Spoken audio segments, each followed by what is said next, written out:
రైతులకు తక్కువ ధరలకు సేవలు అందించేందుకు బోర్వెల్ ఉపయోగపడతాయని కొల్చారం మండల ప్రజా పరిషత్ మాజీ అధ్యక్షురాలు కురుబోయిన మంజుల కాశీనాథ్, మాజీ జెడ్పీటీసీ సభ్యులు ముత్తంగారి మేఘమాల సంతోష్ కుమార్లు అన్నారు.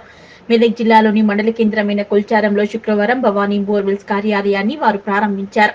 గ్రామ పురోహితులు కృష్ణ శర్మ మంత్రోచ్చరణల మధ్య పూజా కార్యక్రమం నిర్వహించారు. అనంతరం వారు రిబ్బన్ కత్తిరించి కార్యాలయాన్ని ప్రారంభించారు. ఈ కార్యక్రమంలో బోర్వెల్స్ యజమానులు వెంకట్రెడ్డి, చింతల డైమండ్ యాదగిరి, స్థానిక MPTC Aruna Krishnagoud, Medak market committee మాజీ director current Rajagoud, ATMA committee మాజీ vice chairman Shekar, BRS party నాయకులు ముత్యం ప్రవీణ్ కుమార్, చెన్నయ్య, బీజేపీ నాయకులు, కాంగ్రెస్ నాయకులు పాల్గొన్నారు.